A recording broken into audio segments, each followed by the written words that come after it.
Movie की शुरुआत में हम देखते हैं एक बूढ़ा सा आदमी एक बड़ी सी गुफा में अपने डॉगी के साथ दाखिल हुआ और बड़े से संदूक में खजाना छुपाने आया था। उसके साथ साथ वो खजाने का भी नक्शा बना रहा था और छोटे से संदूक में छुपा रहा था ताकि वो दोबारा वापस आ सके। बट वो जब आदमी लौट कर बाहर जाने लगता है तो गुफा हिलने लगती है, मानो जैसे जलजला आया हो, और बाहर का रास्ता बंद हो जाता है। डॉगी जैसे तैसे दूसरे साइड चला जाता है, बट वो बूढ़ा सा आदमी वहीं अटक जाता है। बट वो बूढ़ा सा आदमी वो संदूक देकर डॉगी को बोलता है कि थोड़ी दूर पर विच का घर है, उसको तुम ये दे आना। और उसको ऐसे बोलते हुए वो गुफा वहाँ का वहाँ बंद हो जाती है और डॉगी वही करता है, वो बक्सा लेकर विच के घर को दे आता है। उसके बाद हम थोड़ा सा आगे का सीन देखते हैं जहाँ दिखाया जाता है ये शख्स को जिसका नाम है एमिड। एमिड वही आदमी का परपोता है जो ज़लज़ले में वो गुफा में मर गया था, और एमिड उसके बच्चे और दोस्तों को बता रहा था कि कैसे उसके परदादा ने इसी गांव में खजाना छुपाया हुआ है। और यहाँ पे हमें पता चलता है कि एमिड के बेटे का दोस्त के अंकल से एमिड ने बहुत सारा कर्जा लिया हुआ है, जो अभी वो आ रहा है। यही आदमी है जिससे कर्जा लिया हुआ है एमिड ने। वो बताता है कि ढेर सारा इंटरेस्ट और कर्जा हो गया है एमिड का, और अगर एमिड ने इस आदमी को कर्जा नहीं फेरा तो 5 दिन के बाद सभी के सभी प्रॉपर्टी और उसका घर जब्त किया जाएगा। उसके बाद हम देखते हैं कि कार आ रही है और वो आदमी लेके आया था दादाजी का ही कुछ सामान, और सामान में एक बड़ा सा बक्सा था। और एमिड उसको देखकर बहुत खुश हो जाता है और वो सोचता है कि शायद दादाजी ने उसके लिए कुछ पैसे छोड़े हैं और अब उसकी परेशानी हल हो जाएगी। और एमिड जब वो बक्सा खोलता है और बस उसमें से और कुछ नहीं, एक डॉगी निकलता है और वो डॉगी का नाम टिम्बर होता है। अमित थोड़ा सा नाराज़ हो जाता है और सोचता है कि अब उसे शहर जाना पड़ेगा पैसे का अरेंजमेंट करने के लिए, और उसके बेटी को बोलता है कि मैं आने तक आप आपके भाई का और खुद का ख्याल रखें।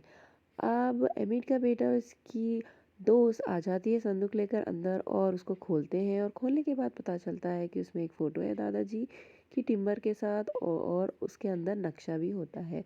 उन्हें पता चलता है कि शायद वो खजाने की स्टोरी असली है। और उसकी दोस्त और टिम्बर का बेटा डिसाइड करने से पहले ही आ जाती है उनकी बहन और बोलती है कि मैं जा रही हूँ पार्टी में और तुम दोनों अपना अपना ख्याल रखना। और वो चली जाती है। टिम्बर और इसकी फ्रेंड डिसाइड करते हैं कि वो जाएंगे खजाने क्लास में, और वो अपना अपना सामान इकट्ठा कर लेते हैं और अपने डॉगीज़ को लेकर चल पड़ते हैं, और वही गुफा में आ जाते हैं जो पहले हमने दादाजी को देखा था। और वो गुफा में उनको एक बक्सा मिलता है और अब उसको खोलने के लिए उनको चाबी चाहिए थी। तो टिम्मी तो एमिड का बेटा अपनी चाबी से उसका बक्सा खोलने जाता है, बट वो खुलता नहीं है। तो वो टिम्बर के गले में एक और चाबी होती है, वो चाबी से उसका बेटा अब बक्सा खोलता है तो बक्सा इस बार खुल जाता है और बक्से में से निकलता है एक नक्शा। उसमें पता चलता है कि अगर उनको आगे बढ़ना है तो बस मैप को फॉलो करना पड़ेगा और वो नक्शे को भी। और हम यहाँ देखते हैं कि वही आदमी जिसे कर्जा लिया था एमी ने वहाँ यहाँ पहुँच गया है, और इस वो आदमी के दादाजी ने ही अमित के दादाजी के गुफा में तूफान का अरेंजमेंट किया था और तूफान लगाया था, जिसके वजह से वो तूफान आ गया था और अमित के दादाजी मर गए थे। अब यह आदमी आया है अमित के बेटे के पीछे वही खजाने की तलाश में, और वो बोलते हैं कि चले ये बच्चों का पीछा करें क्योंकि वो उनको भी लालच है कि वो खजाना अभी ढूंढ लेंगे। तो अब यहाँ पता चलता है कि डॉगी ने उल्टा लेटा हुआ है और वो एक इशारा कर रहे थे कि आप उल्टा लेटने से आपको एक पहाड़ दिखाई देगा। तो बच्चे भी उल्टा लेटकर देखते हैं कि वो पहाड़ है, और उनको पता चलता है कि ये तो एक इशारा है, और वो पहाड़ की ओर चलते हैं। और पहाड़ की ओर चलते चलते उनको एक सोने का कॉइन मिलता है, तो उनको अब पता चलता है कि वो एक सही रास्ते पर जा रहे हैं और उसको लेकर वो आगे बढ़ते हैं। आगे बढ़ने के बाद उनको एक निशान मिलता है और निशान बताता है कि अगर आपको सही सही जाना है तो आपको बस वो पहाड़ी की ओर का रास्ता पकड़ लेना है। तो वैसे ही करते हैं वो बच्चे और निकल पड़ते हैं अपने अपने डॉगीज़ के साथ, और वहाँ पर समुंदर पार करते हैं। पार करने के बाद उनको बस बहुत भूख लगती है, वो बहुत थक जाते हैं और वो सोचते हैं कि अभी वो मच्छी पकड़ कर खाएंगे। और वो ढेर सारी मच्छी पकड़ते हैं और यहाँ डॉगीज़ भी हेल्प करते हैं उनकी वो जलाने में फायर। और वो मच्छी खा लेते हैं। और अब उनकी जब बहन आती है घर को, बड़ी बहन, वो देखती है कि वो बच्चे कहीं चले गए हैं। और जब उनके डैडी आते हैं और वो पूछते हैं बड़ी बहन से, बड़ी बेटी से, तो वो बोलती है कि बच्चे बस यहीं कहीं गए हैं और वापस आ जाएंगे। और हम यहाँ सीन देखते हैं कि बच्चे अभी ज़रा अपना खाना एंजॉय कर रहे हैं, उसके बाद वो निकल पड़ते हैं। और उनको एक चीज़ भी मिलती है, उसमें वहाँ पर उनको छोटा सा ताला मिलता है। और ताले के साथ साथ वो समझ जाते हैं कि ये भी एक इशारा है। उतने में वहाँ पर एक लोमड़ी आ जाती है, एक फॉक्स आ जाता है। और बस रिमिट अपना बैग फेंकता है वो, और डर कर वो फॉक्स वहाँ से चला जाता है। और आप अपन यहाँ ये भी देखते हैं कि वो बुरा सा आदमी आया है बच्चों के पीछे, और अब फॉक्स उनके पीछे लग जाता है। वो ये, और उससे डर के वो सारे के सारे कार में घुस जाते हैं। और कार में घुसने के बाद उनके हाथ में होती है इलेक्ट्रिक रॉड, उसे वो गलती से जला देते हैं और वो सभी को शॉक लग जाता है। और हम और बहुत मज़ा आता है ये देखकर। और हम देखते हैं कि एमिड अब निकल पड़ा है बच्चों की तलाश में। और एमिड के दोस्त के पास होता है एक ट्रैकर, जिससे एमिड उन लोगों का रास्ता ट्रैक कर रहा होता है ताकि वो उनके ओर पहुंच जाए। और हम यहाँ देखते हैं कि बच्चे पहुंच गए हैं वही विच के घर जो दादाजी ने डॉगी को बोला था अपना एक बक्सा पहुंचाने के लिए। जब बच्चे पहुंचते हैं विच के घर को, तो हम देखते हैं वहाँ एक विच है जो आम विचेस की जैसा नहीं है और बहुत अच्छी है। विच बताती है कि उसके मम्मी के साथ वो रहती है और उसकी मम्मी गई है बाहर, और वो इलाज भी करती है एमिड के दोस्त का जिसको वहाँ पर मार लगा हुआ होता है। और वो बताती है कि एमिड के ख़ानदान के लोग यहाँ बक्सा छोड़ कर गए हैं और एमिड का बेटा इसको रख सकता है, और वो उसका जो संदूक है उसकी बेटी को दे देती है।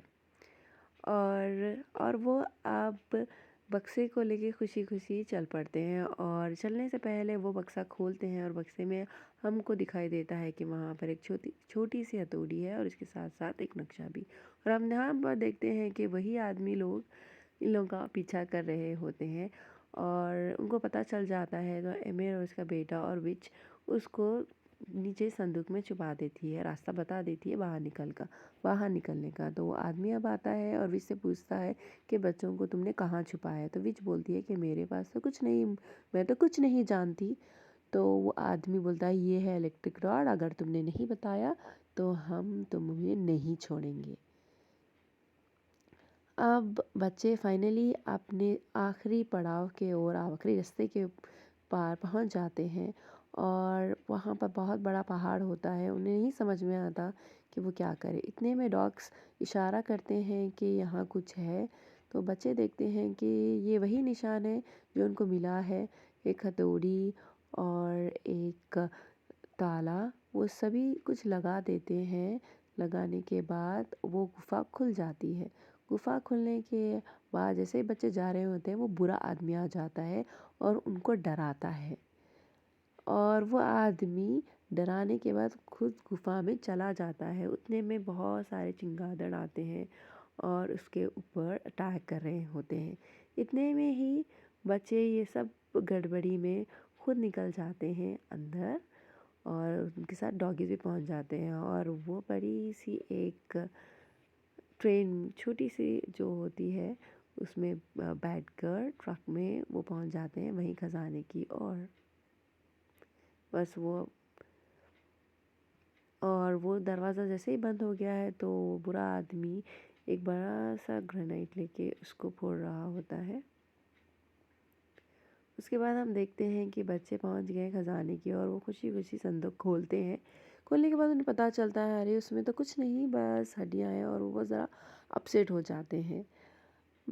इतने में ही हम देखते हैं कि टिम्बर कहीं जा रहा है और वो लेकर आया है एक सोने की हड्डी। तो अब वो सहीं पर पहुंच जाते हैं खजाने की, और वो बहुत खुश हो जाते हैं कि वो खजाने की ओर पहुंच गए। इतने में हम देखते हैं कि वो बुरा आदमी आ गया है और इन सबको बंदी बना लिया। वहाँ पर एक बीच का छोटा सा डॉगी होता है जो हमला कर देता है वो आदमी पर, और इन लोगों का ध्यान भटक जाता है और वो बाहर निकल जाते हैं। इतने में ट्रिगर होता है बॉम्ब का, जो गलती से वो दबा देता है वो बुरा सा आदमी, और अचानक गुफा में तूफान आ जाता है, बॉम्ब ब्लास्ट हो जाता है। और अब ये आदमी बोलता है कि मेरा ही खजाना है और मैं ही इसे निकालूंगा, और बहुत खुश हो रहा होता है। बट इतने में ही अमीर के डॉग्स उस पर हमला कर देते हैं, और उन सभी को शौक लग जाता है। ये देखकर सभी लोग बहुत खुश होते हैं। इतने में अमीर का बेटा बोल रहा होता है कि हमने खजाना नहीं लिया, अब 5 दिन में हमको घर खाली करना पड़ेगा, और बहुत दुखी होता है। उतने में ही हम देखते हैं कि टिम्बर ने एक वही सोने की हड्डी ला कर दिया हुआ आता है, और अमित बोलता है कि इससे हमारा सारा का सारा खर्च फिट जाएगा और हम अब अच्छे से रह सकते हैं। तो ये हैप्पी एंडिंग होती है स्टोरी की। बहुत सारे लोग बहुत खुश होते हैं। इतने में हम देखते हैं कि एक स्कल आया हुआ है, और स्कल में एक नक्शा है, और यहाँ पर एमिड एमिड का बेटा निकल चुका है अपनी दूसरी एक्सपेडिशन पर।